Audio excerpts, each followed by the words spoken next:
Despite the term sovereign nation, the United States and nearly every other nation on the globe has become a puppet on the strings of a global economy. The true power belongs to the producers, the exporters, and their allies.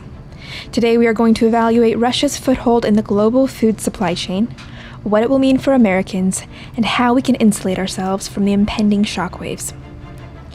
Russia and its close partners are responsible for 51.2% of global rice production, 40.6% of global wheat production, and 25.7% of global corn production. In addition to these figures, Russia is the largest global exporter of both fuel and fertilizer, two elements essential to industrial food production. When I cite Russia's close partners, I am referring to Belarus, China, and India. We cannot evaluate Russia's position in the global food supply chain without considering the extremely close ties between these four countries. Though small, Belarus is joined to Russia in the Union State, and together they supply 40% of the potash fertilizer supply worldwide. While there is no formal alliance between China and Russia, these two countries, quote, currently enjoy the best relations they have had since the late 1950s. They have an informal agreement to coordinate diplomatic and economic moves and build up an alliance against the United States. As for India, it cites a position of neutrality between Russia and the West. However, India draws heavily on Russia for its arms and fuel supply, and just 3 days ago, hosted the Russian Foreign Minister Sergei Lavrov. Neither India nor China have condemned Russia's invasion of Ukraine, with India abstaining from all votes on the war at the United Nations. Lavrov said Russia appreciates India's independent foreign policy, and along with China, they're working to bypass sanctions by using different currencies. On the eve of Lavrov's visit, the Indian government defended its decision to substantially increase oil imports from Russia. Russia is also India's biggest arms supplier, and Lavrov said the war in Ukraine won't disrupt that. Rice, wheat, and corn are the three primary global food crops. Russia, India, and China produce 40.6% of the global wheat supply. In fact, when Russia began its bombardment of Ukraine, the price of wheat hit historic highs, and for a short time, a wheat-based ETF actually ran out of shares to sell on the public market. According to an article by Business Insider, combined, Russia and Ukraine are responsible for more than 20% of the world's wheat production. China and India produce an additional 31%, meaning that half of the world's supply of wheat is hanging in the balance as war rages in Ukraine. China and India are responsible for 50% of global rice supply. While Russia does not produce significant amounts of rice within its borders, its relations with India and China make Russian access to the commodity far more secure than that of the Western world. When it comes to corn, China produces 22% of global supply. While a minimal amount of corn is harvested within Russian borders, this is where we pivot to Russia's control of international fertilizer supply. Crops, whether wheat, corn, or rice, will not grow without a sufficient amount of the fertilizers nitrogen, phosphorus, and potassium, otherwise known as potash. According to FastCompany.com, Russia's biggest exports are oil and gas, but the country is also the largest global exporter of fertilizer. The Union State, which I previously mentioned is Russia and Belarus, is the world's largest producer-exporter of potash. In fact, their production accounts for 40% of global supply.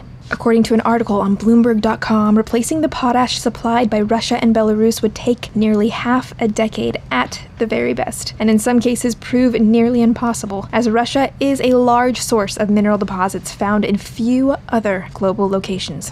While I advocate for organic forms of fertilizer over chemical forms, our reliance on chemical inputs is severe. In fact, to remove these chemical inputs from the global food supply chain would trigger a worldwide famine. But to transition into a third global foothold, Russia is the world's largest exporter of natural gas. In modern agriculture, fuel is as essential to farming as fertilizer. Without it, the machinery that drives industrial agriculture become obsolete. Additionally, the European Union relies on Russia for 40% of its natural gas supply. Unlike the US, many of these EU countries do not have the capacity to replace Russian fuel supply with their own natural gas. In an article from CNBC, German Finance Minister Christian Lindner stated, "While some nations are supportive of banning Russian energy, other EU countries argue that they are too dependent on Russian energy, and they would hurt their own economies more than Russia's. We have to cut all economic relationships to Russia, but at the moment it is not possible to cut the gas supplies." What does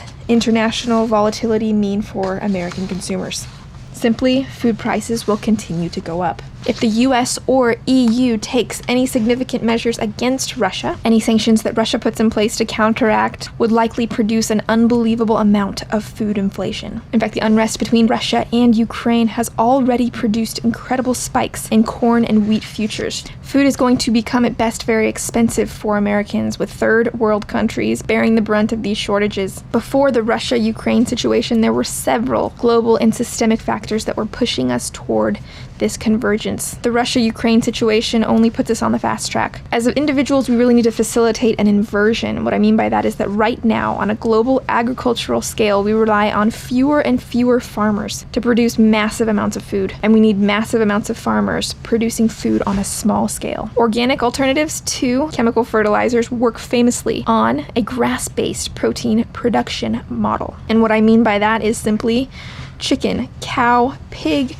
and sheep manure are phenomenal organic sources of nitrogen, phosphorus, and potassium, and they do not deplete the soil year after year. In fact, these organic sources of fertilization put minerals back into the soil, put organic matter back into the soil in ways that their chemical counterparts never will. On a well-managed pasture-based system implementing rotational grazing methods, these animals will rapidly restore soil fertility, all while producing cheeseburgers, pork chops, and chicken nuggets for the farmer and the small customer base he supplies. If this portion of the video has you scratching your head like you have no idea what I'm talking about with respect to this farming model, I want to, number one, encourage you to watch the 100 other videos on this channel that discuss grass-based agriculture, and number two, buy this book at shopshepherdess.com, Salad Bar Beef by Joel Salatin. It's going to show you how to take a cow, add grass, and produce a nutrient-dense food source on any scale, whether you're producing for your family, your community, or a small farm business. All right, it's been a minute since I shared viewer comments, and these ones are emails that have come through to me at shepherdess@harmonyfarms.blog.